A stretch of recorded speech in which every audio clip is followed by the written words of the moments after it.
Vivemos tempos estranhos em que nossas liberdades nos mais elementares nos estão sendo retiradas, às vezes discretamente, usando desculpas aparentemente razoáveis, mas outras vezes brutalmente, sem qualquer cerimônia. Temos que nos libertar dessa violência. É sobre isso que falarei.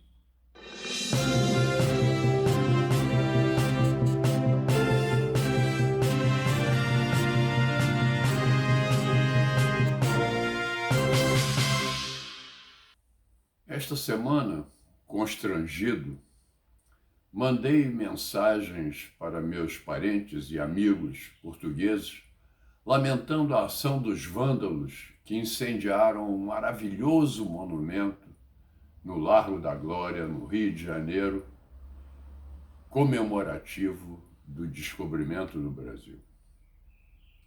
Uma obra-prima inaugurada em 1900, de autoria de Rodolfo Bernardelli, um escultor consagrado mundialmente que escolheu o Brasil como sua pátria. Claro que a ação foi obra dos agentes da esquerdalha criminosa que assola o país. Para os autores desse crime contra o patrimônio histórico e artístico do Rio de Janeiro, Pedro Álvares Cabral, Pero Vaz de Caminha e o Frei Henrique de Coimbra representariam os genocidas dos tempos coloniais. Um navegador nobre, um escriba real e um frade franciscano virtuoso, de repente tem sua história de vida reescrita mentirosamente. As naus portuguesas do descobrimento chegaram ao sul da Bahia, ou em Porto Seguro, ou em Bahia Cabralha, onde à época habitavam os índios pataxós, e ainda estão lá, 521 anos depois, vendendo o seu artesanato, fazendo seu pequeno comércio, sua agricultura, sem que haja notícia de terem sofrido violência, massacre e, obviamente, muito menos extermínio. O vandalismo contra o Rio seria um apêndice daquela manifestação dos indígenas que ocorria ao mesmo tempo em Brasília, alegadamente relacionada à votação do marco histórico, mas talvez com segundas intenções. Em verdade, trata-se do ultrajante politicamente correto, roubando-nos a liberdade de preservar nossas tradições históricas mais caras e destruindo um patrimônio cultural importantíssimo, belíssimo, esteticamente admirável, de uma cidade que precisa desse tipo de obra de arte, por sua inequívoca vocação turística. Cidade turística com o maior receptivo de todo o Brasil, em que o atual prefeito é um obstáculo ao fluxo de visitantes, acaba de decretar medidas restritivas ditatoriais, um exemplo de atentado radical à liberdade individual, à propriedade particular, restringindo direitos dos trabalhadores que vivem do turismo e desestimulando fortemente os estrangeiros e brasileiros que queiram conhecer ou rever a cidade maravilhosa.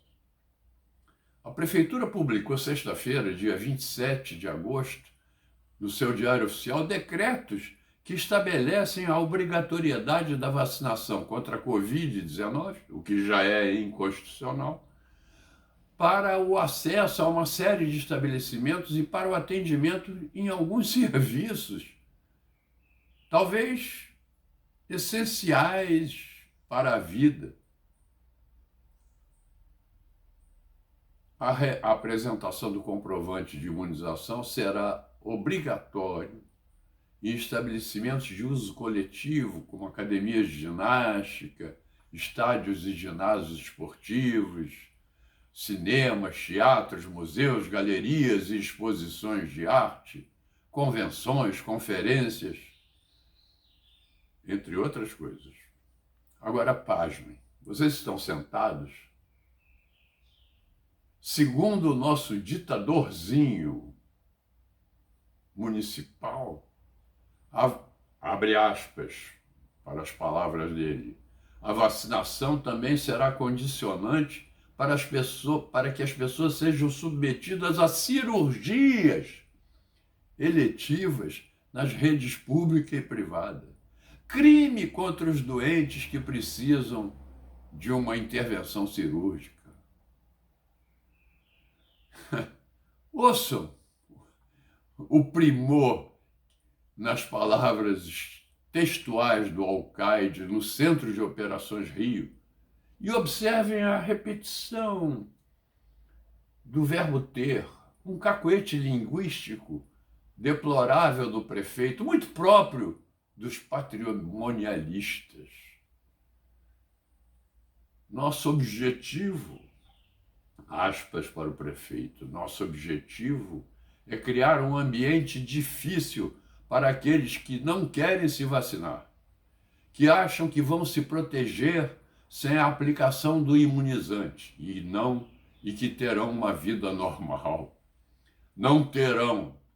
Vão ter dificuldades na hora de ter uma cirurgia eletiva, um programa de transferência de renda e estarão impossibilitados de terem lazer e trabalho sem se vacinar. Estarrecedor. É impressionante como se sucedem ininterruptos os atentados à liberdade no atacado e no varejo em nosso país. Nação que constitucionalmente é uma democracia com regime presidencialista e chefe do executivo conservador, eleito com expressiva votação, escolhido por 57 milhões de eleitores que aprovaram sua pauta de ações, o Brasil permanece subordinado ao que de pior existe em pensamento político e gestão administrativa, uma visão esquerdista, burocrática do mundo, a imposição do politicamente correto, a impunidade dos grandes corruptos. Os instrumentos de dominação próprios dos países comunistas continuam sendo utilizados sem limites no Brasil. Uma burocracia inultrapassável pelas boas práticas administrativas. Burocracia implantada e dominada por uma casta de funcionários públicos regiamente recompensados, que não podem ser afastados de seus cargos, têm estabilidade vitalícia. Uma justiça lenta, sempre que conveniente, e extremamente ágil quando se trata de defender e libertar corruptos notórios, mas poderosos, com advogados influentes nos mais altos tribunais do país, às vezes até com parentescos. Um Congresso indiferente e passivo diante das grandes necessidades nacionais, das reformas imprescindíveis, acovardado diante das frequentes invasões de suas competências pelo Supremo Tribunal Federal, em cujas gavetas estão centenas de processos acusatórios envolvendo esses deputados e senadores omissos. Venha 7 de setembro e saiamos todos às ruas num só clamor: que a independência e a liberdade vençam os tempos sombrios.